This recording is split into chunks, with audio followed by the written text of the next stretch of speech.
ចាសូមគោរពជំរាបសួរប្រិមិត្តនៅក្នុងប្រព័ន្ធ Facebook ទាំងអស់ជាទីគោរពរាប់អានបងប្អូនខ្មែរអ្នកស្នេហាជាតិទាំងក្នុងប្រទេសនិងក្រៅប្រទេសទាំងអស់ជាទីនឹករលឹក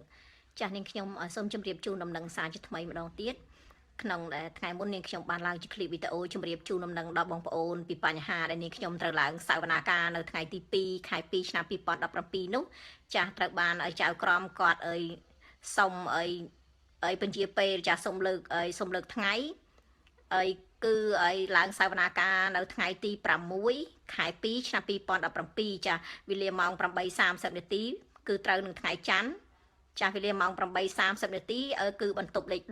10ចាហើយបើសិនជាមានព័ត៌មានចង់ដឹងជម្រាបជូនចាសូមតាក់ទងទៅលោកបូអ៊ុចតាមរយៈលេខទូរស័ព្ទ562 230 33 18ចាស់នឹងលោកសូវីឡាតាមរយៈលេខទូរស័ព្ទ562 248 96 25ចានឹងលេខទូរស័ព្ទរបស់នាងខ្ញុំ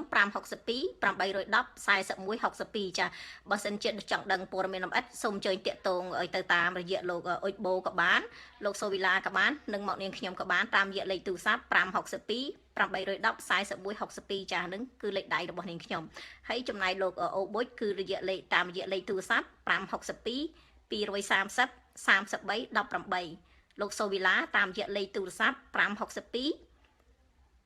248 96 25ចាគឺក្នុងការឡើងសវនាការនៅថ្ងៃទី2ខែ2ឆ្នាំ2017នោះគឺត្រូវបានចៅក្រមគាត់សុំលើកថ្ងៃចាគឺដូរមកថ្ងៃទី6ខែ2ឆ្នាំ2017ចាវេលាម៉ោង 8:30 នាទីបន្ទប់លេខ10ចាហើយព័ត៌មានយ៉ាងណានោះសូមអញ្ជើញបងប្អូនទៅចូលរួមឲ្យបានច្រើនកកដើម្បីក្នុងការតាមដាននិងចង់ដឹងថាតើសវនាការនោះគេនឹងនិយាយពីរឿងបញ្ហាអ្វីហើយ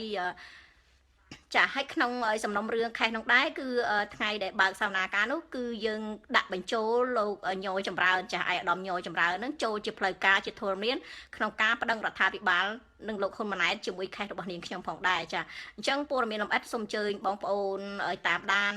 ទៅចូលរួមស្ដាប់ចាជាពិសេសបងប្អូនខ្មែរដែលនៅជុំវិញទីក្រុងឡង់ប៊ិចនៅឡង់ប៊ិចសាន់តាណាសានីកូឬក៏ជុំវិញលោកអាន់ជេលេសដែលចង់ដឹងព័ត៌មានលម្អិតហ្នឹងសូមអញ្ជើញទៅចូលរួមឲ្យបានច្រើនចាហើយកាលពីថ្ងៃមុននាងខ្ញុំជម្រាបជូនដំណឹងដែលថាឲ្យឡើងសវនាការនៅថ្ងៃទី2នោះគឺត្រូវបានឲ្យលើកពេលចាគឺឲ្យត្រូវនឹងឥឡូវនេះត្រូវដូរទៅថ្ងៃទី6ចាមិនមែនខាងនាងខ្ញុំលើកពេលហើយក៏មិនមែនខាងឲ្យលោកហ៊ុនម៉ាណែតលើកពេលដែរគឺចៅក្រមគាត់សុំឲ្យលើកពេលឲ្យខ្លួនឯងចាអញ្ចឹងព័ត៌មានលម្អិតនាងខ្ញុំនឹងជម្រាបជូននៅពេលក្រោយទៀតចាបើមានការផ្លាស់ប្ដូរឬដោយកន្លែងណាមួយចាប៉ុន្តែនេះជាផ្លូវការគឺច្បាស់លាស់ហើយគឺដូរទៅថ្ងៃចំនឹងថ្ងៃច័ន្ទទី6ខែ2ឆ្នាំ2017វេលាម៉ោង 8:30 នាទីបន្ទប់លេខ10ចាអញ្ចឹងឲ្យនាងខ្ញុំសូមអរគុណហើយសូមគោរពលាចាចាស់បើព័ត៌មានលម្អិតឬក៏បងប្អូនចង់ដឹងពីបញ្ហាអ្វីនោះសូមអាចតាក់ទងឬក៏ comment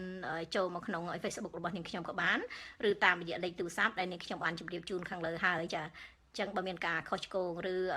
គួរមិនគួរត្រង់ប្រការណាសូមខន្តីអភ័យទោសដល់នាងខ្ញុំផងចាសូមអញ្ជើញចូលរួមឲ្យបានច្រើនកកដើម្បីជាកម្លាំងចិត្តដល់រូបនាងខ្ញុំចាហើយក៏ដូចជាលោកញយចម្រើនផងដែរចាអញ្ចឹងថ្ងៃទី6ខែ2ឆ្នាំ2017ហ្នឹងគឺយើងដាក់លោកញយចម្រើនក្នុងជាអ្នកដើមបណ្ដឹងជាមួយនាងខ្ញុំផងដែរចាគឺចៅក្រមមិនតាន់លើកលែងទោសឬក៏អីឲ្យអ្នកណាម្នាក់នៅឡើយទេចាអញ្ចឹងសូមអញ្ជើញបងប្អូនទៅចូលរួមឲ្យបានច្រើនកកដើម្បីជាកម្លាំងចិត្តដល់រូបនាងខ្ញុំទាំងពីរចាពួកយើងនឹងបន្តខេសនឹងរហូតដល់ទីបញ្ចប់ចាសូមអរគុណសូមគោរពលា